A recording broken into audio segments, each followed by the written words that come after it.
మీ బట్టలకి సాఫ్టింగ్ ప్రొటెక్షన్ ఇచ్చే సరైన ప్రొడక్ట్ ఎలిమ్ ఫ్యాబ్రిక్ కండిషనర్. మామూలుగా అందరూ మంచి చేయడం గురించి మాట్లాడుతుంటారు, కానీ ఈయన మాత్రం మంచి చేసి చాలామంది జీవితాలను ఉద్ధరించి బాగు చేసే తపనలో నిత్యం ఉంటూ ఉంటారు. దానికి మూలం ఏంటంటే మనం సైవ్యూ టీడీడీడీడీ అని ఒకప్పుడు దూరదర్శన్ సిగ్నేచర్ ట్యూన్ వచ్చిన వెంటనే అందరూ కూడా ట్యూన్ ఇన్ అయిపోయి టీవీల ముందు అతుక్కుని కూర్చునేవారు. అప్పుడప్పుడే టీవీలో వినోద ప్రధానమైన కార్యక్రమాలు దూరదర్శన్లో మొదలయ్యాయి. ఆ సమయంలో డీడీలో అనేక కార్యక్రమాల్లో అనేక హాస్యపరమైన చిన్న చిన్న స్కిట్స్లో వాటిలో కనిపించి అలరించిన నటులు ఆ తర్వాత అఫ్కోర్స్ ఎన్నో సినిమాల్లో కూడా చాలా పాత్రలు వేశారు.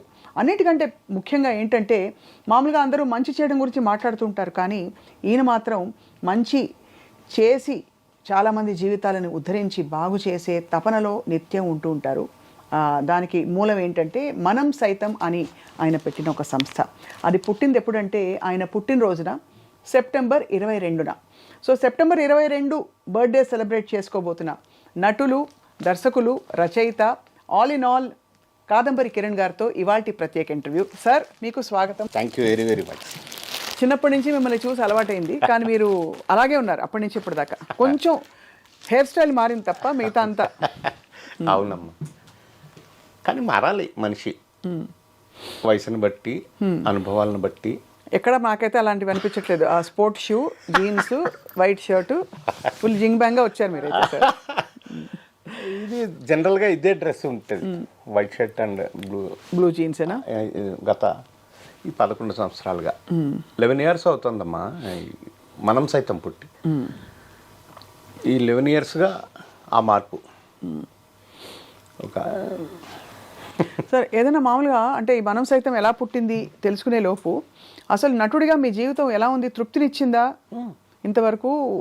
ఇది కేవలం ఒక వృత్తి, రోజు నాకు ఏదో ఒక ఇన్కమ్ ఉండాలి అనే విధానంలో మీరు ఆలోచిస్తారా, లేక ఇంకా తపన పడే క్యారెక్టర్స్ అన్నీ వచ్చాయా, చేశారా మీరు?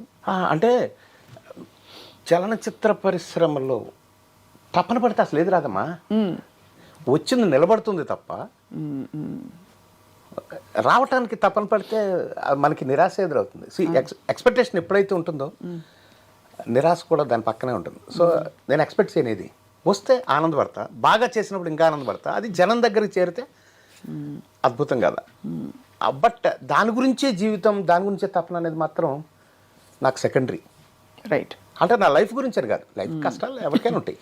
మోడీ గారికి ఉంటాయి, చంద్రబాబుకి ఉంటాయి, రేవంత్ అన్నకుంటే ఎవరికైనా ఉంటాయి. బట్ ఆ ప్రెషర్స్ వేరు, ఆ కష్టాలు వేరు. దాని నుంచి బయటపడటానికి అది వేరు. అది బట్ దానికి ప్రొఫెషన్కి సంబంధం లేదు. ప్రొఫెషన్ ఒక సంతృప్తికరమైనటువంటి ఒక ఫేజ్. అందులో సాటిస్ఫాక్షన్ పొందాలి, అది ధర్మం. అవును. బట్ మనకి సంతృప్తి ఏమిస్తుంది అనేది పాటించినప్పుడు అది ఆ జీవితం వేరు. అవును, కరెక్ట్. నేను అందుకనే మనం సైతంలో ఉన్నా. అందులో ఉన్న సంతృప్తి నాకు ఎందులో రాదు. నేను ఎక్స్పెక్ట్ కూడా చేయను. రోజు మనం సైతంతో మీకు ఏదో ఒక కనెక్షన్ ఉంటుందా సార్? అంటే కార్యక్రమాలు ఉంటాయమ్మా, ఏదో ఒకటి. అంటే ధనమూలం ఇదం జగత్ కదా. అంచేత ధనం తక్కువైనప్పుడు అప్లికేషన్స్ ఎన్ని ఉన్నా కానీ నేను కొంచెం సైలెన్స్ మెయింటైన్ చేయవలసి ఉంటుంది. అప్పుడు వాళ్ళు అనుకోవచ్చు, ఏంటి కాదంబరి ఫోన్ తీయట్లేదు, లేకపోతే అటెండ్ అవ్వట్లేదు, లేకపోతే ఆన్సర్ ఇవ్వట్లేదని. వాళ్ళకి చిరాకు, కోపం కూడా రావచ్చు, అసహ్యం కూడా రావచ్చు నా మీద. కానీ నాకు ఒక్క ఫోన్ కాల్ అటెండ్ చేయలేకపోతే, ఎవరికైనా హెల్ప్ అవసరమై ఫోన్ చేసినప్పుడు నేను పడే బాధ అంతే, నాకు నిజంగా చాలా కష్టం. సో ఎప్పుడైతే ఫండ్స్ తక్కువ ఉంటాయో ఆన్సర్ ఇవ్వలేము. ఇప్పుడు ఏదైనా ఒక హాస్పిటల్లో ఒక పని ఉందంటే వీలైతే హాస్పిటల్ దగ్గరికి వెళ్ళిపోతాం. పేషెంట్ని గవర్నమెంట్ హాస్పిటల్కి షిఫ్ట్ చేయగలిగితే గవర్నమెంట్ దగ్గరికి వెళ్ళిపోతాం, లేకపోతే అధికారుల దగ్గరికి వెళ్తాం. అలాగ అన్ని చేయగలుగుతాం. బట్ మనమే అన్ని చేయాలా అనే ప్లేస్ వచ్చినప్పుడు డబ్బు ప్రధానంగా ఉంటుంది కాబట్టి తప్పకుండా. అయ్యో, ఈ రోజుల్లో అందులో అసలు ఇలా ఎగిరిపోతాయి డబ్బులు, ఎన్నున్నా సరిపో. మనం సైతం కూడా నాకు ఇచ్చే వాళ్ళ దగ్గర కంటే పుచ్చుకునే వాళ్ళ దగ్గరికి ఎక్కువగా వెళ్తుంది. ఇచ్చే వాళ్ళ దగ్గరికి కొంచెం స్లోగా వెళ్తుంది. వాళ్ళు కూడా కొంచెం చూద్దాం. ఈ సంస్థ పుట్టాలంటే సార్ ఏదో ఒకటి జరుగుంటుంది. మీ కళ్ళ ముందో లేకపోతే మీరు చూసిన సంఘటనలు కావచ్చు మిమ్మల్ని ప్రభావితం చేసి అవునమ్మా. మనం సైతం అనే సంస్థని పెట్టాలని ఒక ప్రేరేపణ మీకు వచ్చి ఉంటుంది. సో ఎలా సార్? మనం సైతం, నేను పేదవాడినమ్మా, నాకు ఎటువంటి బలం లేదు. నేనంటూ ఇందాక మీరు చెప్పినట్టు టెలివిజన్ డే 1 నుంచి ఉన్న ఏకైక ప్రొఫెషనల్ యాక్టర్, టెక్నీషియన్ నేనే. I'm the very first professional in this Telugu television medium, అది గర్వంగా చెప్పగలను. కానీ మమ్మల్ని మేము డెవలప్ అప్పుడు టెలివిజన్ అనేది అంటే అవును, మేమే డెవలప్ చేసుకుంటూ మమ్మల్ని మేము డెవలప్ చేసుకుంటూ తల్లితో పాటు పుట్టిన బిడ్డలం మేము. అంతే. అంటే మీకు అంటే అప్పుడు పద్ధతులు ఇది ఇలా ఉండాలి, స్పాన్సర్ ప్రోగ్రామ్స్ అంటే ఏంటో తెలియదు, కమిషన్ ప్రోగ్రామ్స్ తెలియదు, అవన్నీ తెలియదు.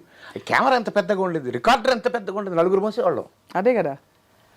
అట్లా ఆ టేప్స్ అలా ఉండేవి. అయితే అందులో మమ్మల్ని మేము డెవలప్ చేసుకోవటంలో లేదా డెవలప్ చేసుకుందాం అనే ఆ ఆతృతలోనో ఆ పోరాటంలోనో ఆరాటంలోనో నిర్మాత అయ్యాం, దర్శకుడు అయ్యాం, రైటర్ అయ్యాం, కొన్నిసార్లు కెమెరా కూడా ఆపరేట్ చేసాం, సౌండ్ రికార్డింగ్ ఆపరేట్ అంటే డబ్బింగ్ చేసాం, ప్రతి ఒక్కటి చేసుకుంటూ వెళ్తున్నాం. కానీ నిర్మాతగా అయినప్పటికీ వచ్చిన ప్రతి కొత్త ఛానల్లో నేను ప్రోగ్రామ్ చేశాను, సీరియల్ చేశాను ఓన్గా.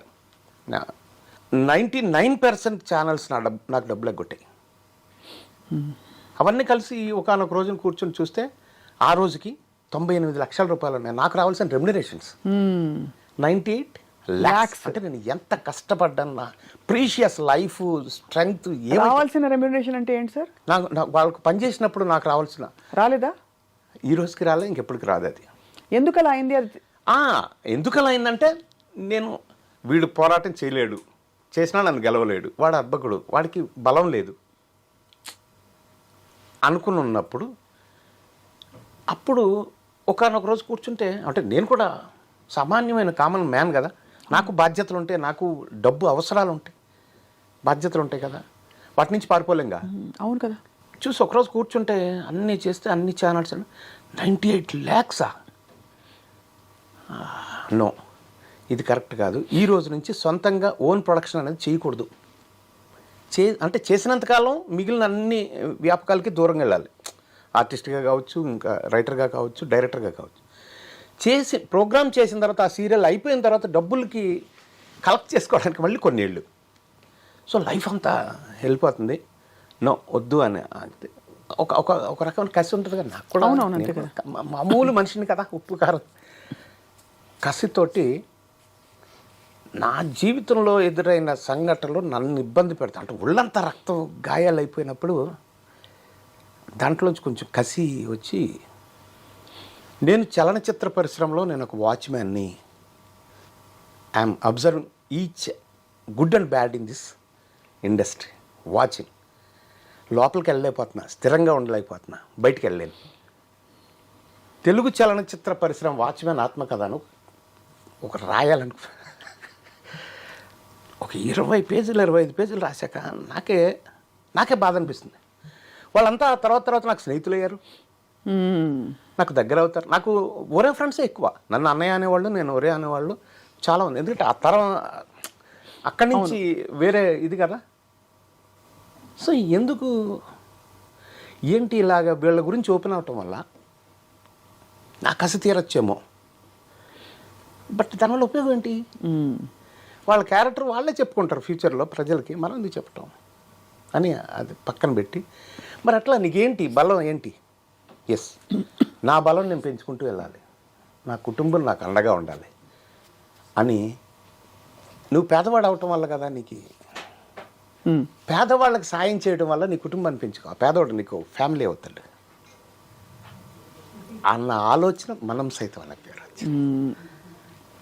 అప్పుడు వాళ్ళకి నిజంగా ఒక పేదవాడికి అంత మంచి హెల్ప్ అందింది అని అతను చెప్పే నాకు కృతజ్ఞత ఏదైతే ఒక లుక్లో ఉంటుందో, ఒక కంటి చూపులో ఉంటుందో, అది చూసిన రోజు ఎంత ప్రశాంతంగా ఉంటుంది తెలుసా నాకు. నేను చేసిన హెల్ప్ చిన్నదే కావచ్చు, అసలు నా స్టేట్మెంటే చేతనైన సాయం కోసం ఎప్పుడైనా ఎక్కడైనా మనం సైతం ఎవరికైనా చాలా అప్పుడు నాకు ఎస్, ఇది కదా జీవితం, ఇది కదా నా లైఫ్, ఇది కదా నేను తృప్తిగా ఉన్నటువంటిది కదా. అంతకుముందు ఉలిక్కిపడి మిడ్ నైట్ గప్పుకుని లేచి గుండె పట్టుకొని ఒకానొక సందర్భంలో నా స్నేహితులు చనిపోయిన వాళ్ళు ఉన్నారు, అలా అచ్యుతు లాంటి వాళ్ళు. ఏంటి ఈ దారుణం సార్ శాశ్వత్ గారు పోవడం అసలు. అలాగ నేను కూడా అనుకునేవాడిని. ఎస్, ఆ తర్వాత నాకు ఎప్పుడు అలాంటి ఇబ్బంది లేదు, ప్రశాంతంగా. కానీ సార్ ఈ 98 లక్షలు కాదు, ఇంకా నాకు అర్థం కావట్లేదు. 98 లక్షలు ఒకళ్ళు మీకు ఇవ్వలేదా, పలువురు ఇవ్వలేదా? పలువురు అంటే ఏమంటారు వెళ్ళినప్పుడు, ఇదిగో ఇస్తాం అదిగో ఇస్తాం అనుకుంటారా? ఇప్పుడు ఒక ప్రోగ్రామ్ మీరు చేస్తున్నారు అనుకోండి, అవును, ప్రొడక్షన్ ఖర్చు అవుతుంది కదా. ముందు మనమే ప్రొడ్యూసరే పెట్టాలిగా. అవును, పెట్టిన తర్వాత వాళ్ళు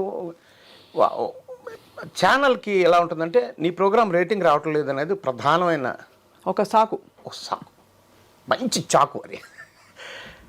రేటింగ్ రావటం లేదు, నెక్స్ట్ వీక్ నేను తీసేస్తున్నాం అంటారు. గప్పుకుని కాళ్ళ వెళ్ళ పడతాం, ఇంకా 1 వీక్ ఉంచుతాం అంటారు. ఆ 1 వీక్ తర్వాత ఒక ఓచర్ ఇస్తారు, ఫుల్ అండ్ ఫైనల్ పేమెంట్ అని ఒప్పుకుంటే, ఇగో నీకు 20 లక్షలు రావాలి, 2 లక్షలు ఇస్తా అని ఒప్పుకొని రాసిస్తే 2 లక్షలు వస్తాయి. ఆ 2 లక్షలకే మనం చాలా జీవితం మారుతుందనే ఫీలింగ్లో ఉంటాం. బోళ్ళంతా మళ్ళీ వాళ్ళకి ఇవ్వాలి కదా, టెక్నీషియన్స్కి. అవును కదా, వాళ్ళ బాకీలు. అలాగా అందులో నా రెమ్యునరేషన్స్ ఉంటాయి, నా లాభాలు ఉంటాయి. సో అవన్నీ అలాంటివన్నీ కలుపుకుంటే సో అలా మీరు ఒక పీరియడ్ ఆఫ్ టైం ఇది అవునమ్మా, అవును. అంటే పెద్ద పెద్ద ఛానల్ సంస్థలు ఎవరైనా అంటే మీరు పేర్లు చెప్పట్లేదేమో. అదే ఎందుకు అవసరం అంటే చెప్పేచ్చు. అంటే కేబుల్ నెట్వర్క్ నుంచి శాటిలైట్ నెట్వర్క్ వరకు నేను ప్రోగ్రామ్ ఏదైతే సీరియల్ చేస్తానో ఆ సీరియల్ అన్నింటిలో నాకు నష్టమే జరిగింది. అంటే ఎక్కువగా ఇవే ఉండేవి, ఈటీవీ, జీటీవీ, ఇవే కదా. ఈటీవీ ప్రోగ్రాము ఇప్పుడు మనం చేయలేదు. అది మట్టి మనిషి ఒకటి చేస్తాం, అది ఫ్రెండ్స్ తోటి చేస్తాం, అది వేరే ప్రారంభం. కానీ వేరే ఛానల్స్ వాళ్ళే కొట్టేశారు. ఏ దశకంలో సార్ ఇది? 90 వరకు, 90 అంటే 89 ఆ టైం నుంచి 2000, 2003, 2005 ఆ టైం వరకు. ఎందుకంటే మనకి ఈ సీరియల్స్ అవి పుంజుకున్నదే 90s దశకంలో. అవును, ఆ టైంలో అయితే అంతే. అప్పటి నుంచి వచ్చాయి. ముందంతా మాకంతా టెలిఫిల్మ్స్, సింగిల్ ఎపిసోడ్లు అలాగే. చాలా ఇబ్బంది పడి ఉంటారు మీరైతే. చాలా చాలా చాలా చాలా. ఆస్తులు అమ్మేశారా? ఆస్తులు లేవు అమ్మడానికే? ఎక్కడ కొన్నా అక్కడ అమ్మా. అదే కొన్నా, చాలా కష్టపడి డే 1 నుంచి కష్టపడుతున్నాగా. రోజుకు 150 రూపాయల నుంచి రోజుకు 300 దగ్గర నుంచి రోజుకు 500 దగ్గర నుంచి అలా తీసుకొని ఒక్కొక్క వర్క్కి ఒక 500 దగ్గర నుంచి 1500 దగ్గర నుంచి అలా తీసుకున్న. ఎక్కడ పడితే అక్కడ కొన్నాను నేను. అలా మీరు ఎక్కడ పడితే అక్కడ పోయినాయి. అమ్మో, చాలా స్ట్రగుల్ సార్ లైఫ్. ఈ టైంలో అంతా మీకు వేరే ఆలోచన రాలేదు, మీరు అంటే ఇంకో ఫీల్డ్లోకి వెళ్దాం, ఇంకోటి ఏదైనా చూసుకుందాం? ఎట్లా వెళ్ళగలనమ్మా, ఇది ఈ కళల కన్నదే ఈ జీవితం కదా, బతుకుతున్నదే దీని గురించి. వేరే చోటుకి వెళ్ళాలంటే ఇంక మనం ఉన్నట్టే లేకపోయినట్టు. కరెక్టే. ఎట్లా వెళ్ళగలుగుతాం? ఉంటే ఇలాగే ఉండాలి, బతకాలి, లేదంటే వేస్ట్ అనిపిస్తుంది. అవును, నేను చాలా తక్కువ టైం నేను జాబ్ చేసింది, అది కూడా రిపోర్టర్గా పనిచేసింది. ఈనాడు పనిచేశాను, అంతకుముందు పల్లకీలో పనిచేశాను. దట్ చాలా తక్కువ టైం. ఈనాడులో పనిచేస్తున్నాను. టెలివిజన్లో ఏదో ప్రోగ్రామ్ వస్తే అట్లు రామారావు ఉండేవారు మాకు హెడ్.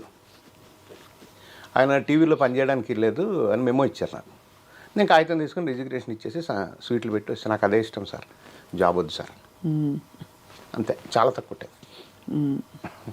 సో ఇప్పుడు మనం సైతం సంస్థ పెట్టాక సార్, అసలు వాట్ ఈస్ ద నేచర్? ఎవరెవరికైనా సాయం చేయాలంటే ఎలాంటి సాయాలు? ఆర్థిక సాయం ఒకటి. అవునమ్మా, అన్నీ అమ్మా. అట్లే ఎలా అంటే నన్ను అడిగే వాళ్ళని బట్టి. ఇప్పుడు సపోజ్ మొన్న ఒక సినిమా ఇండస్ట్రీలో ఒక కాస్ట్యూమరు అతను ఇంట్లో పడిపోయాడు, తలకు దెబ్బ తగిలింది, ఏదో హాస్పిటల్లో జాయిన్ చేశారు. జాయిన్ చేస్తే అక్కడ వాళ్ళు తట్టుకోలేకపోతున్నారు ఫ్యామిలీ, ఒక ఆడపిల్ల, భార్య. ఏం చేయాలి?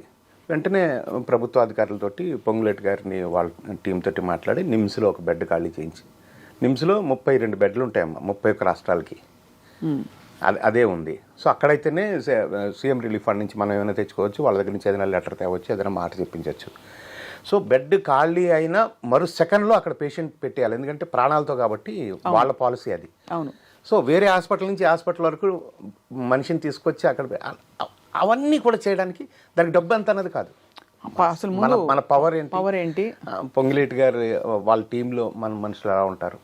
మనం అంతకుముందు అయితే లక్ష్మారెడ్డి గారి దగ్గర నుంచి ఏ మినిస్టర్ ఉన్నా కానీ హెల్త్ మినిస్టర్ అంటే నాకు సేవ చేసిన వాళ్ళు ఎక్కువ ఉన్నారు, నా పేదవాళ్ళకి. అలాగా ఇండస్ట్రీకి సంబంధించిన వాళ్ళందరికీ నేనున్నాను అని చెప్పే ఒక సంస్థ మనం. ఎస్ అమ్మా. అంటే ఇలాంటి ఒక వ్యవస్థ పెట్టినప్పుడు ఇండస్ట్రీ వరకు లేకపోతే పలానా శాఖ వరకు అన్నది ఉండకూడదు. కాబట్టి ఎవరికైనా ఉంటుంది. ఎక్కువగా నా చుట్టూరు పేదవాళ్ళు ఇండస్ట్రీ వాళ్ళు ఎక్కువ ఉంటారు కాబట్టి వాళ్ళకి ఎక్కువ లబ్ధి అవుతుంది. ఇప్పుడు కేరళ ఫ్లడ్స్కి ఇంతకుముందు వచ్చినప్పుడు అక్కడికి వెళ్ళి పనిచేసి వచ్చాం, తిత్లీ తుఫాన్కి వెళ్ళి పనిచేసి వచ్చాం, కర్నూలు ఫ్లడ్స్కి వెళ్ళి పనిచేసి వచ్చాం. బట్ ఆర్టిస్టులు టెక్నీషియన్స్ ఇండస్ట్రీ వాళ్ళకి అట్లా లేదమ్మా, ఎవరికైనా ఇస్తారు, సమాజంలో ఎవరికైనా. బట్ దానికి ఒక పరిధి ఉండదు కదా సార్. ఉండదు. ఏం తృప్తి ఉంటుంది, ఎలా తృప్తి ఉంటుంది? అంటే మన దగ్గరికి వెతుక్కుంటూ వచ్చిన వాళ్ళల్లో ఇందాక నేను చెప్పినట్టు మన ఫండ్స్ ఎలా ఉన్నాయి, మన శక్తి ఎక్కడ ఉంది, మన ఎలా అంతవరకు చేయగలం. ఇప్పుడు ఆంధ్రాలో ఇప్పుడు ప్రస్తుతం మనం చేయలేము, నేను దూరం అయిపోయిన వాళ్ళకి చేయలేము కాబట్టి. బట్ ఏమైనా చేయగలిగితే మళ్ళీ వాళ్ళకి కూడా చేస్తాం, ఎక్కడైనా చేస్తాం, సమస్య లేదు. బట్ చేసే మనకి దమ్ ఎంత ఉంది అది అంతే. చాలా అంటే దీనికి చాలా శ్రద్ధ కావాలి ఫస్ట్ ఆఫ్ ఆల్. అవునమ్మా. అండ్ ఒక అంకిత భావం కావాలి. ఎందుకంటే తిరిగి చూసుకుంటే మనకు వచ్చేది ఏముండదు. ఏదో కొంతమంది పొలిటికల్ లైన్లోకి వెళ్ళే వాళ్ళకి అంటే ఇది ఒక మెట్టులాగా పనిచేస్తుంది. కానీ మీరు ఎప్పుడు దీని గురించి పెద్దగా ఎక్కువ మాట్లాడుకుని నేను ఎప్పుడు చూడలే. అవును, ఏమాత్రం ఉండదమ్మా. అంటే ఇప్పుడు మన కామెంట్ చేయాలంటే కామెంట్ చేసే వాళ్ళని వాళ్ళకి ఆన్సర్ చెప్తూ కూర్చుంటే టైం వేస్ట్. లేకపోతే ఇంకోళ్ళు ఈ ప్రపంచంలో ఎవరైనా కామెంట్ చేస్తారు కదా, మంచి పని చేస్తుంటే ఎక్కువగా చేస్తారు. సో నేను అసలు పట్టించుకోను. నేను వాళ్ళని అసలు నేను ఏ పేదవాడికి హెల్ప్ చేయాలి వేళ అంతే. That's all. రోజు చేస్తున్నారు సార్ అప్పటి నుంచి? అంతే. సుమారు ఎంత సార్, ఎన్ని వేలు అలా అవుతుంది రోజు కానీ చెప్పాలి అంటే? నెలకి ఇంత మేము ఇవ్వగలుగుతాం. కరోనాలో 50,000 కుటుంబాలకు నేను గ్రాసరీస్ ఇచ్చాను. బాబా 50,000 మంది కుటుంబాలకు ఇచ్చాను. ఎంత వాళ్ళు మీ మనసులో మిమ్మల్ని దీవించుకుని ఉంటారు. డెఫినెట్గా చాలా ఇప్పటికి చాలామంది నేను అంటే అదే కాకుండా ఆర్థిక సహాయం కూడా. ఇప్పుడు నేను ఏ యూనిట్లో షూటింగ్ చేస్తున్నా 5 నుంచి 10 మంది మధ్యలో ఉంటారు బెనిఫిషియర్స్ ఆ సెట్లో.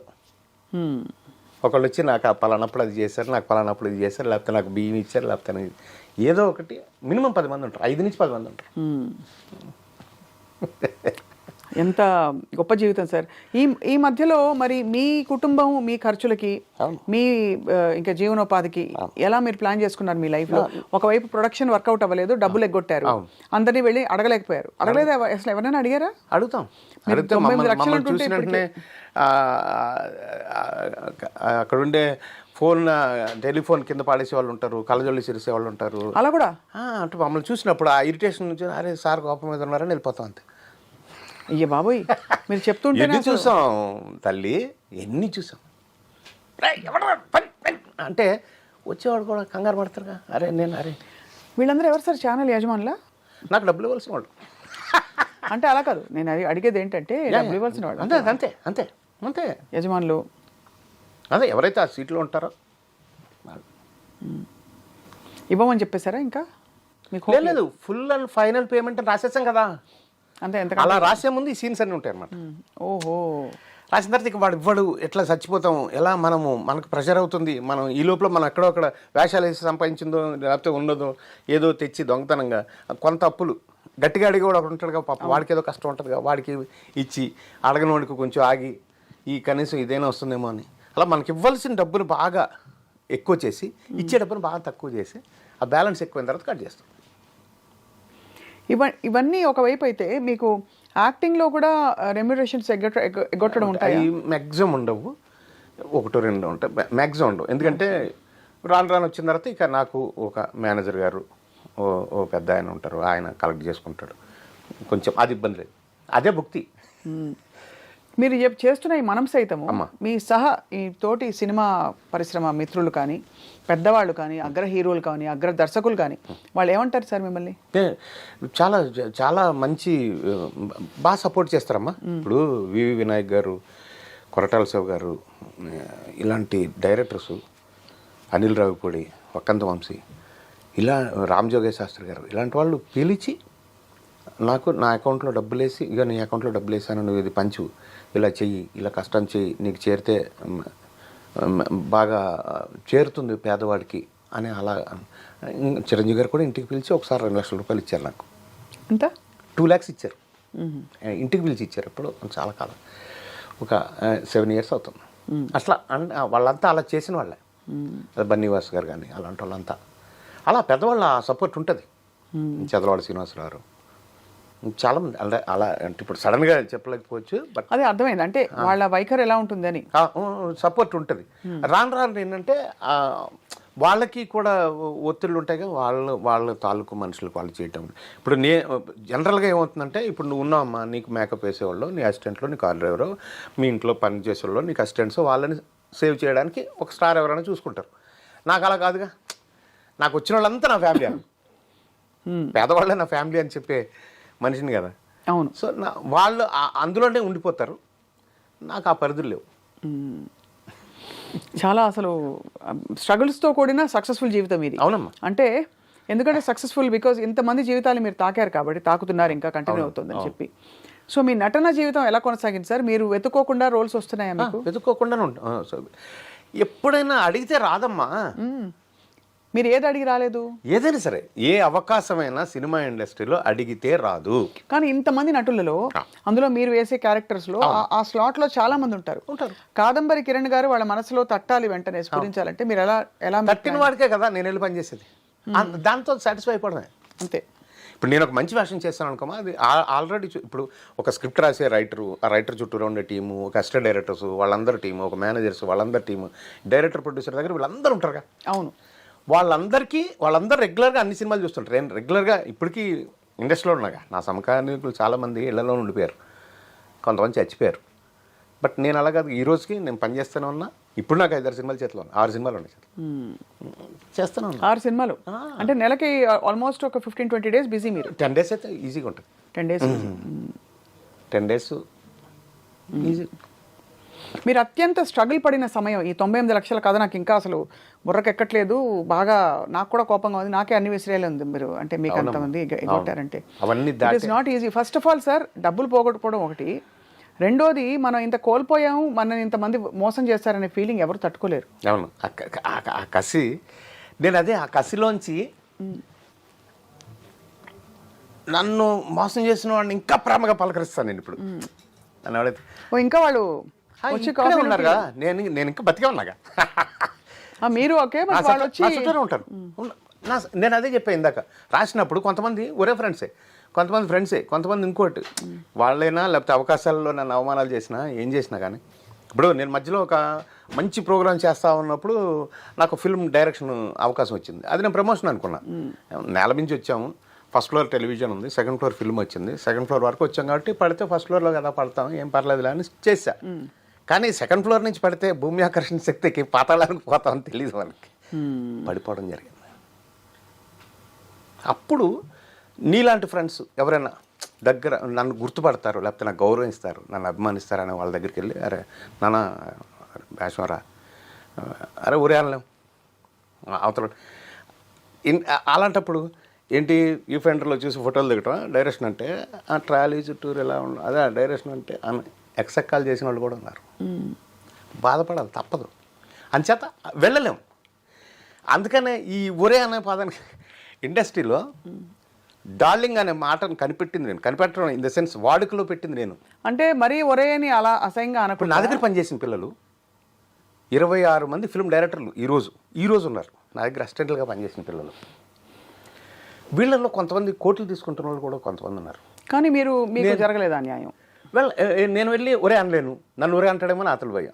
అతని ఆ భయానికి ఎందుకు అతను అలాగ ఉండని అని మనం వెళ్ళి డార్లింగ్ అనే మాట కనిపెట్టి నా అసిస్టెంట్లకి, లేకపోతే నేను ఎవరికైతే సర్వీసులే చేశానో హెల్పే చేశానో వాళ్ళందరినీ ఆ డార్లింగ్ అని పిలవటం వల్ల అలాగల్లి అది చివరికి పూరి దాన్ని ఓన్ చేసుకొని డార్లింగ్ అని అతనికి మన ప్రభాస్ చేసి, అదే ప్రభాస్ గారి డార్లింగ్.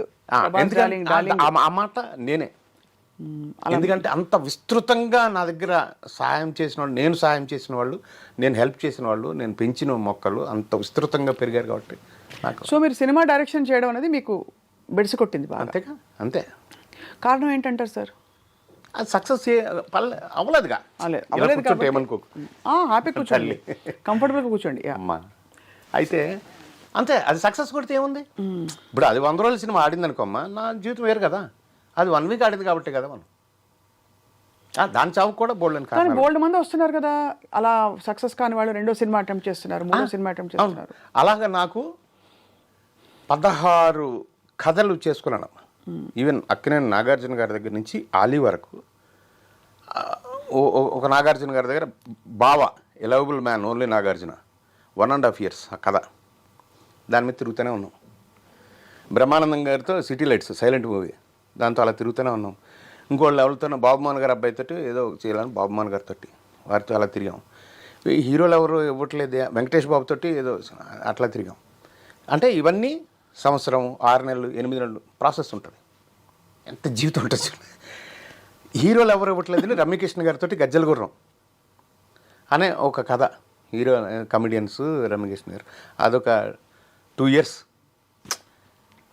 అంత ప్రాసెస్ అవుతుంది. సో ఆ ప్రయత్నాలు నేను ఏది మానుకోలేదు, ఆపుకోలేదు, కానీ ఇంకా కొన్నాళ్ళ తర్వాత అంటే ఈ మనం సైతం వచ్చే ముందు వరకు ప్రయత్నం అనేది ఎప్పుడు ఆ క్రియేటివ్ ఇప్పటికీ నేను ఎప్పుడైనా రాత్రి నిద్ర పట్టకపోతే చక్కగా కూర్చొని మంచిది ఏదైనా రాసుకుంటూ కూర్చుంటా. అంటే దాని ప్రయత్నము దాని జీవితము ఉంది, అవకాశం అనేది. సో ఇప్పుడు ప్రస్తుతం అయితే అది రాసుకుంటూ మీ రోల్స్ మీరు వేసుకుంటూ మనం సైతం నడిపించుకుంటూ అలా సాగుతుంది. అంతేనమ్మా. సార్ మీకు అచ్యుత్ గారు మంచి మిత్రులు కదా. అవును. మా నాన్నగారి సీరియల్లో హీరో అయిన అన్వేషిత. అవును. ఆయన సడన్ గా చనిపోవడం చాలా బాధ కలిగించింది చాలా మందికి. ఎలా జరిగింది సార్ అంతా? అంటే అతను కష్టాల్లో ఉన్నారా? ఆరోగ్యాన్ని కేర్ చేసేవాడు కదా. కష్టాలు అనేది ఏం లేదు, అతను కంఫర్టబుల్గానే ఉన్నాడు. బట్ ఏంటంటే ఆరోగ్యాన్ని అసలు పట్టించుకునేవాడు కాదమ్మా అతను అంటే ఇప్పుడు సపోజ్ కూర్చున్నాం అనుకో, మిరపకాయ బజ్జీలు తినేవాళ్ళం. 4 ప్లేట్లు తెచ్చారనుకో, 2 ప్లేట్లు నా దగ్గర 2 ప్లేట్లు వాడి దగ్గర ఉంటాయి కదా, నాకు ఒకటే పెట్టేవాడు. మేమిద్దరం మిరపకాయ బజ్జీలు తిన్నాం అనేవాడు. వెన్న, జీడిపప్పు, లేకపోతే ఇంకోటి స్వీట్లు, అది అంటే వాళ్ళకి అలా ఇష్టం. చల్లటి కూల్ డ్రింక్, చల్లటి వాటర్ కూడా చాలా డేంజర్ అమ్మా ఇప్పుడు. చల్లటి కూల్ డ్రింక్ తాగేవాడు. అట్లా ప్రెషర్స్ ఉంటాయి కదా. అతను వినైల్ ప్రింటింగ్ ఒక కంపెనీ ఏదో అనుకున్నాడు ఫ్రెండ్ తోటి, న్యూస్వీడ్ అతను అందులో కొంచెం 24 - అనేవాడు. 24 లక్షలు అంతా అప్పుడు అప్పు అయ్యాడని ఆవిడ చెప్పాడు. మాకు చెప్పలేదు అది. 24 లక్షలు అప్పుడు ఎవరు అప్పయ్యారు? ఈయనే అప్పయ్యారా అని తెచ్చాడు. ఆ ప్రాసెస్కి తీసుకొచ్చాడని చెప్పేవాడు. మేము అంతలో న్యూస్వీడ్ వెళ్ళాం. ఆ ఫ్రెండ్ పార్ట్నర్ ఎవరైతే ఉన్నాడో అతనిది ఏదో షాప్ ఓపెనింగ్ అక్కడికి కూడా వెళ్ళాం మేము. బట్ ఆ తర్వాత వచ్చి సడన్గా గాంధీ అని ఫ్రెండ్ వచ్చి ఇట్లా యశోదలో చేరాడు అన్నయ్య రాత్రి. వెళ్ళినప్పుడు చచ్చిపోయాడు. షాక్ అయి ఉంటారు మీరు. లైఫ్ అంటే జీవితం ఇంత తాత్కాలికం. చాలా చాలా చాలా చాలా చాలా. ఎందుకంటే మామూలు ఒక స్నేహితుడిగా, ఒక మంచి స్నేహితుడిగా అతను చనిపోవటం ఒక బాధ అయితే, అప్పుడు మేము కలిసి నాగేశ్వరరావు గారి సీరియల్ నేను వచ్చితే స్టార్ట్ చేసాం. నాగేశ్వరరావు గారి దగ్గరికి వెళ్ళి మీ ఇద్దరమే స్టార్ట్ చేస్తే ఇంకొక 2 ఫ్రెండ్స్ చేరారు. తర్వాత ఆ సీరియల్ ఎండింగ్ వచ్చినప్పటికి ఆర్థికంగా కూడా చాలా దెబ్బతినేసాం మేము. వీడు చచ్చిపోవటం, ఇతను దాంతో చాలా అంటే అదొక ఫేజ్ అనమాట. రోడ్డు మీదకి వచ్చేసిన ఫేజ్లో అదొకటి. సినిమా ఫెయిల్యూర్ తర్వాత మట్టి మనిషి ఒకటి. అక్కినేని నాగేశ్వరరావు గారు నాకు ఎందుకంత ఆయన అంటే అంత గౌరవం, అభిమానం, ప్రేమ, ఒక పేరెంట్లా, ఒక తల్లిలాగా అతను ఎందుకు చూస్తానంటే ఆయన ఫోన్ చేశాడు నాకు ఇంటికి. నేను నాగేశ్వరరావు మాట్లాడుతాను. ఏ నాగేశ్వరరావు అమ్మా? ఆవిడకి అక్కినేని నాగేశ్వరరావు అమ్మా. సార్ ఒక్క నిమిషం అండి. సార్ ఏం సార్ ఇట్లా మా వైఫ్ తెలియక ఏమనుకోవచ్చు, మీతో మాట్లాడాలి, నేను ఇప్పుడే తోట నుంచి వచ్చాను, మీ దగ్గర సమయం ఉంటే వస్తారా? 5 minutesలో ఇంటికి వెళ్ళా. మీరు మంచివాళ్ళని తెలుసు, మీకు సమర్థత ఉందని తెలుసు, మీరు నష్టపోయారని తెలుసు, ఉల్టా మీరు అచ్యుత్ అనేవాడు కూడా మీ దగ్గర నుంచి వెళ్ళిపోయాడు. సో మీరు చాలా బ్యాడ్ సిచ్యువేషన్లో ఉన్నారని నాకు తెలుసు. నా జీవితంలో నేను మూకీ నుంచి వచ్చాను కాబట్టి, టెలివిజన్ వచ్చింది కాబట్టి, ఈ ప్రక్రియలో కూడా నేను ఉండాలి నా జీవితం అని నేను అనుకున్నాను. ఒక్క సీరియల్ చేద్దాం అనుకున్నాను, చేశాను. బట్ అతను చనిపోయాడు, మీరు రోడ్డు మీదకి వచ్చారు. మీ దగ్గర డబ్బు ఉంటే ఇంకో సీరియల్ మీకోసం చేసి పెడతాను, చేసుకున్నాను. Great man. వెంటనే నేను ఎస్ సార్ అని, నాకు 2-3 ఫ్రెండ్స్ ఉంటే డబ్బులు పెట్టగలిగిన వాళ్ళు. ఆ రోజుల్లో 5 లక్షల వరకు అవసరం ఉండేది. చెప్తే ఒక 2-3 దగ్గర వర్కౌట్ అవ్వలేదు. 4th friend is Rudraraju Ramesh అని నా ఫ్రెండ్. చిన్నప్పటి నుంచి ఎవరెవరు ఫ్రెండ్. అమ్మని అడిగి చెప్తారా? అమ్మ ఏంట్రా ఎంత కావాలని? అమ్మ మొదటి రూపాయి వెనక్కి రావాలంటే 24 లక్షలు పెట్టాలమ్మా, ఎంత టైం ఉందిరా, మీ ఇష్టం అమ్మా, సార్ అయితే ఓకే అన్నారు, సరేరా 15 రోజుల్లో అని ఓ బ్యాంక్ అకౌంట్ ఓపెన్ చేసి 15 రోజుల్లో 24 లక్షలు వేసినాం. అప్పుడు ఆయన నన్ను నిలబెట్టడానికి ఫస్ట్ చెక్ మేము ఏదైతే అంతమంది చాలా బ్యాడ్ ఎక్స్పీరియన్స్లు ఉన్నాయి ఆయనకి. ఫస్ట్ ఏం చేశాను, 2 లక్షల రూపాయలు చెక్ ఇచ్చాను ఆయనకి. చారి గారని స్టూడియోలో ఉంటారుగా, ఆయన ఏదో ఫోన్ చేశారని ఈయన మళ్ళీ ఫోన్ చేశారు నాకు, నాగేశ్వరరావు మీకు జస్ట్ ఇన్ఫర్మేషను, ఇది కంప్లైంట్ కాదు, మీ మీద డౌట్ కాదు, మీ అనుమానం కాదు, ఇది చెప్తా ఉన్నాడు. ఏం సార్ ఏంటి సార్ మీరు ఎక్కడ ఉంటారు సార్, నేను వస్తాను సార్ అని. నేను మాట్లాడడం వెళ్ళిపోవాలి కదా, అంత మా దేవుడు కదా. లేదు సార్ అది డిజానర్ అయిందంట చెక్కు, అయితే సంతకం బాగాలేకపోయినా ఇదైనా మీ డిజానర్ అవుతుంది కానీ పెట్టాను నేను మధ్యలో ఫోన్. ఇంటికి వెళ్ళిపోయి 2 లక్షల రూపాయలు ఓ టవల్లో క్యాష్ పెట్టి, సార్ ఇదిగో సార్, సార్ 2 అకౌంట్లు ఉన్నాయి సార్, ఇది కొత్తగా పెట్టాం కదా, ఇంతకుముందు ఉన్న అకౌంట్లోకి అందులో చెక్ ఇచ్చాను, క్షమించాను సార్. ఎవరన్నారు మిమ్మల్ని, ఎందుకు ఇలా చేస్తారు, పట్టుకెళ్ళిపండి మీరు, ఇంకో చెక్ ఇవ్వండి, తర్వాత ఇవ్వండి. అలా నన్ను ఒక బిడ్డలాగా కాపాడే ఆ సీరియల్ అంతా. 3 వేషాలు ఉన్నాయి అందులో, ఒకే ఒక డైలీ సీరియల్. మ్యూజిక్ కూడా ఆయన దగ్గర నుండి చేయించుకున్నారు, టైటిల్ కూడా ఆయనే పెట్టారు. కాస్ట్యూమ్స్ నేను అమెరికా వెళ్ళినప్పుడు జీన్స్, టీషర్ట్లు, కలజోళ్ళు అవి వాడుతూ ఉంటాను, అవన్నీ డిస్ప్లే చేయించి వాళ్ళ కాస్ట్యూమర్ తోటి మీ వేషానికి ఇందులో ఏం కావాలో నోట్ చేసుకోండి, తీసుకోండి అని. ఎంత గొప్పగా అంటే ఒక జర్కిన్ లాంటివి ఉన్నాయన్నమాట ఒక వేషానికి. లైఫ్ స్టైల్లో ఉంటాయి ఇక్కడ, వెళ్దాము అని నాతో షాపింగ్ వచ్చారు. ఆయన ఎందుకు వచ్చారంటే, ఆయన నాకంటే చిన్న సైజు, మా ఇద్దరు మధ్య సైజులో తీసుకుంటే ఆయనకి కొంచెం ఫిట్ ఉంటుంది, వేషం అయిపోయిన తర్వాత నేను వేసుకోవాలని ఆయన కోరిక. అది పాడేయద్దు, లేకపోతే కాస్ట్యూమ్స్లో పెట్టద్దు, నువ్వు వేసుకో నా వేషం అయిపోయిన తర్వాత అని నాతో షాపింగ్ వచ్చి ఇద్దరికి మధ్యలో సైజు తీసుకొని. ఏమిటో ఆయనకు ఆ తపన ప్రేమ అంటే ఆయన దగ్గర ఒక్కటే ఏంటంటే ఓపెన్గా ఉండాలి మనిషి. మీరు ఇంత కల్మషం ఉన్నా కానీ ఆయన తెలిసిపోతుంది. మాస్క్ ఉందంటే మాత్రం ఆయన ఎంత దూరం నుంచి మనిషిని గుర్తుపెడతారు. సార్ నాకు ఇది సార్, నా మనసు ఇది సార్, ప్రతి ఒక్కటి ఆయనతో చెప్పేసుకుంటే, అందులో స్వచ్ఛత మాత్రం ఉంటే ఆయన ప్రాణానికి ప్రాణంగా చూస్తాడు. నాకు టిఫిన్ పెడితే చట్నీ వేసేవారు ఆయన వాళ్ళ ఇంట్లో, అంత క్లోజ్. దాన్ని ఏంటో నా మీద నమ్మకం అంతే. లాస్ట్ 6-7 months ఆయన్ని కలిసిన వాళ్ళు చాలా తక్కువ, నేను ఒక్కడే కలిసి everyday. He was taking treatment కదా సార్ అప్పుడు, చావుకు ముందు. చచ్చిపోతాడని ఆయనకి తెలుసు, మాకు తెలుసు. తెలుసా ఆయనకి? ఆయన అనౌన్స్ చేశారుగా. అదే, బట్ ఆయన అంటే ఏమనేవారు? ఏముందండి, మనం హీరోలు కదా, అలాగే పోతామని. ఆయన హార్ట్ అటాక్ తోటి పోతానని అనుకునేవారు ఎప్పుడు, నేను ఎప్పుడు అంతే అనేవాడు. కానీ క్యాన్సర్ అనేది ఆయనకి. అదే చాలా పాపం. ఇలా మీరు అంటే ఈ ప్రయాణంలో మీరు వ్యక్తిగతంగా మనుషుల్ని కోల్పోవడం, ఇంకా వంచనలు, మోసాలు, ఆర్థిక ఇబ్బందులు, స్ట్రగుల్స్, అన్ని రకాల షేడ్స్ చూస్తారు కదా సార్. జీవితం మీకు నేర్పిన మౌలిక సూత్రం ఏంటి? అంటే నన్ను నేను నమ్ముకోవాలమ్మా, అంతే. అంటే ఏమిటి?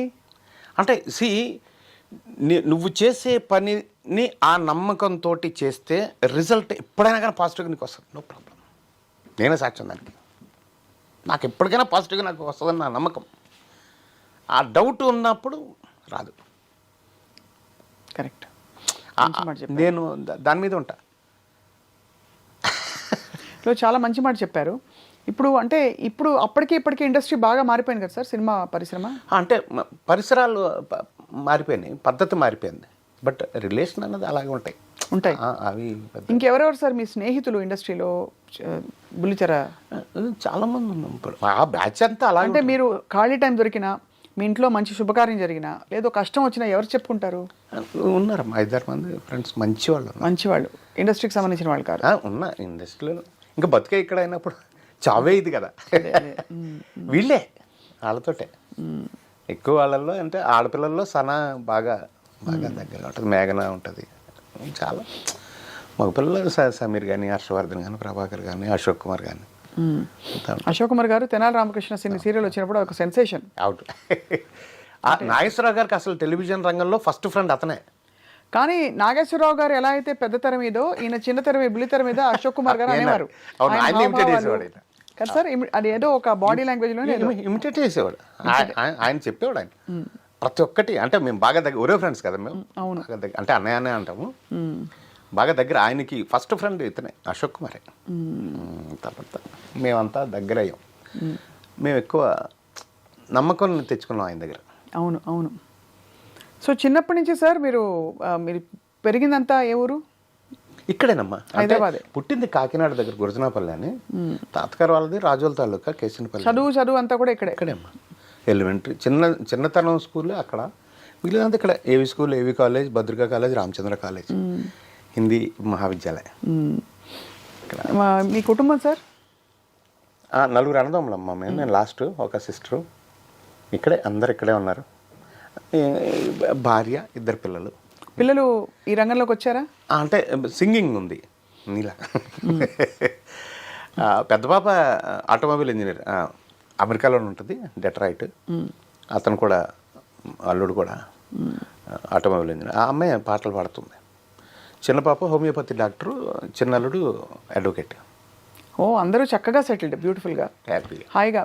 మీరు చేస్తున్న ఈ మనం సైతం కార్యక్రమాలు చూసి వాళ్ళు గర్వపడుతూ ఉంటారు డాడీ. అవును, కానీ వాళ్ళని ఎక్కువ ఇన్వాల్వ్ చేయని వాళ్ళకి చెప్పను. వాళ్ళు తెలుసుకోవడమే ఫ్రెండ్స్ ద్వారా. నేను ఏది చెప్పను, నా వైఫ్ కూడా ఏం చెప్పను. మెట్లు ఎక్కుతున్నప్పుడు క్లోజ్. అంతేనా? ఏం మాట్లాడుకుంటారు ఇంట్లో? ఈ సినిమాలు ఏముండవు. నా ప్రొఫెషన్ గురించి ఉండదు అసలు. ఏం మాట్లాడతారు మరి ఇంట్లో? కామన్ గా ఇష్టమే మిగిలిన కార్యక్రమాలు ఉంటాయిగా. అంతేగా. ప్రొఫెషన్ గురించి అంటే ఇందులో ఎక్కువ కష్టాలు పడటం ఎప్పుడైతే ఎక్కువ ఉందో నేను చెప్పేవాడిని కాదు. అంచేత అది మెయింటైన్ చేశాను, స్విచ్ ఆఫ్. నాకు ఇంకా మీ 98 లక్షలు ఎలా వస్తాయని ఆ రోజుకి ఇప్పటికి అది బహుశా ఐ థింక్ కొన్ని కోట్లు, ఎన్నో కోట్లు అయ్యేది. చాలా దారుణం. ఆ వంచిన వాళ్ళు ఎలా నిద్రపోతున్నారో కంటి మీద. వాళ్ళకి ఇప్పుడు చూస్తున్నప్పుడు అర్థమవుతున్నాయి. ఎవరిని అంటున్నారు మీరు? 100%. 100%. వాళ్ళు వచ్చి ఇప్పుడు మీతో వాళ్ళంతా నా చుట్టూనే ఉన్నారు కదా, నా దగ్గర ఉన్నారు. చాలా భరించి అయితే మీరు సహనంతో నడిపిస్తారు సార్. ఏంటి, వాట్ ఈస్ యువర్ విజన్ మనం సైతం ఇంకా ఇంకా ఇంకా పెద్ద చేయాలంటే? మనం సైతంలో ఒక ప్రాజెక్ట్ అనుకున్నానమ్మా. Saparya, we care for uncared అని ఒక అనాథాశ్రమం, వృద్ధాశ్రమం పెట్టాలని. ఒక బాగా పెద్ద తోటలాగా, పెద్ద పెద్ద చెట్లతో తోటలాగా పెంచి, ఒక వాటర్ పాండ్ లాగా పెట్టి, చుట్టూరు ఒక వాకింగ్ ట్రాక్ లాగా చేసి, ఈ తోటలో గ్లాస్ రూమ్స్లో పేషెంట్లను పెట్టాలన్న కోరిక. ఆ తోట కనిపిస్తూ ఉండేలా, అంటే అతనికి పక్షి, నీళ్లు, మనిషి కనపడి తను బతికే ఉన్నానని, బతికినంతకాలం అనుకోవాలని. అది ఎందుకంటే వృద్ధాశ్రమాలు అంటే నేను చూసిన ప్రపంచం వరకు, ప్రపంచం అంతా నేను చూసింది మాత్రం చాలా దారుణంగా ఉన్నాయి. ఏ వ్యక్తి అయినా, అంటే కరోనా కంటే భయంకరమైన వ్యాధి ప్రతి మనిషికి వచ్చేది ఒకటే, వృద్ధాప్యం. అనివార్యమైన వ్యాధి. చావుకు ముందు వస్తుంది అది. ఏ వ్యక్తి అయినా లేచి తనంతటా తాను బాత్రూమ్కి వెళ్లకుండా అక్కడే బాత్రూమ్ చేసుకుంటే 2 గంటల్లో రోడ్డు మీద వేసేస్తున్నాము. ఆ రోడ్డు పేరు వృద్ధాశ్రమం అంటున్నాము. అవి చాలా దారుణంగా ఆ పరిస్థితులు ఉన్నాయి నేను చూసినంత వరకు. నేను ప్రపంచం అంతా అంటలా. సో అక్కడి నుంచి ఆ మనిషి బతికినంత వరకు నేను బతికే ఉన్నాను అనిపించాలని నేను దత్తత తీసుకోవాలని నా కోరిక. సపర్య, వీ కేర్ ఫర్ అన్కేర్డ్. ఇప్పుడు హీరో శివాజీ ఒకసారి నాకు 5 లక్షల రూపాయలు ఇచ్చాడు కరోనాలో పంచమని. నేను ఇంకో 3 లక్షల రూపాయలు వేసి ఒక అంబులెన్స్ చేయించా, ఒక బండి కొని. అలాగ ఒక అంబులెన్స్ తిరుగుతుంది. అలాంటి అంబులెన్స్లు ఇవన్నీ కూడా మనకు ఉన్నాయి. సో మీలాంటి అందరి విషయం ఉంది. సో అందరినీ చుట్టూరా పెట్టుకొని ఆ ఆశ్రమాన్ని నడిపి అందులోనే అని నా కోరిక. అయ్యో, లేదు, చాలా గొప్ప సంకల్పం. మీరు ఇంకా తీయాల్సిన సినిమాలు ఉన్నాయి. అవును, ఆ 98 లక్షలు వసూలు చేయాల్సిన సమయం రావాలి. అది రకరకాలుగా వసూలు చేయండి సార్. మీకు రావాల్సిన సక్సెస్ ఇంకా రాసి పెట్టింది బోర్డు అంతా. కాబట్టి మీరు తప్పకుండా మీరు ఇంకా సినిమాలు తీస్తారని నా నమ్మకం, అందరి నమ్మకం. సో ఇప్పుడైతే 4-5 ఫిల్మ్స్ చేస్తున్నారు మీరు? చేస్తున్నాను రెగ్యులర్గా. నాకు వేషాలు రెగ్యులర్గా ఉన్నాయి. ఇప్పుడు రవితేజ 75 కూడా అది ఆయనకు వచ్చే దెబ్బ తగిలి కొంచెం పోస్ట్ పోన్ అయింది ఆ సినిమా కూడా. అన్నీ ఉంటాయి అన్ని సినిమాల్లో మంచి మంచి వేషాలు, వేషాలు. హాయిగా సరదాగా వెళ్తారు, మంచిగా ఆ రోజు ఏమిటి అంతే. చెప్పుకుంటారు, అంతే. ఫినిష్. వచ్చాడు. సో ఈ బట్ అక్కడ కూడా టైం ఉన్నంతసేపు ఫోన్లో మళ్ళీ మనం సైతం ఉంటాం. అదే దాన్ని మానిటర్ చేస్తారు. గొప్ప సంకల్పంతో, అంటే మీరు ఎందుకు ఇలా ఆలోచన వచ్చి తలంపు వచ్చి మొదలుపెట్టారు? ఎందుకంటే ఇది ఒక మహాసముద్రం సేవ అనేది. అవును. ఎక్కడ ఎంత చేసినా ఏముందిలే అని అనిపించే అవకాశాలు ఉంటాయి, కానీ లేదు అలా కాదు, చిన్న చేసినా మంచిది, వాళ్ళ వాళ్ళ జీవితాలకు మార్పు వస్తుంది అని నమ్మి మీరు కొనసాగిస్తున్నందుకు మీకు నమస్కారాలు. ఈ సెప్టెంబర్ 22 మీకు అద్భుతమైన పుట్టినరోజు. ఈ పుట్టినరోజు నుంచి ఇంకా మరొక మలుపు రావాలని మేము మనసారా ప్రార్థిస్తున్నాం. కాదంబరి కిరణ్ గారు, తల్లి నా పుట్టినరోజు కాదు, మనం సైతం పుట్టినరోజు. మనం సైతం పుట్టినరోజు. ఓకే, అంతే. రైట్. మీరు అంటే అదే రోజు మొదలెట్టారు కాబట్టి మీకు అదే కావాలనే, అదే అంటే నేను ఉన్నా లేకపోయినా చరిత్రలో మనం సైతం అయితే ఉంటుందనే ఉద్దేశంతో. తప్పకుండా సార్. మీరు ఐ థింక్ ఇది ఇంకా బాగా పెద్దగా మీ యాక్చువల్లీ పుట్టుక రహస్యం అంటారు కదా, అది మీరు తెలుసుకునే సేవా కార్యక్రమాలు మొదలుపెట్టారు. అది తప్పకుండా సేవ కాకుండా అది బాధ్యతగా మారుతుంది అందరికీ అని కోరుకుంటున్నాను సార్. అవును, థ్యాంక్ యూ అమ్మ, థ్యాంక్ యూ వెరీ మచ్. నువ్వు కూడా మంచి మనసుతోటి దీవించావు, నువ్వు మంచి అమ్మాయివి, ఆ బిడ్డ పెరగాలి మనం సైతం, అంతే, అదే కోరిక. Thank you so much sir. నమస్కారం తల్లి.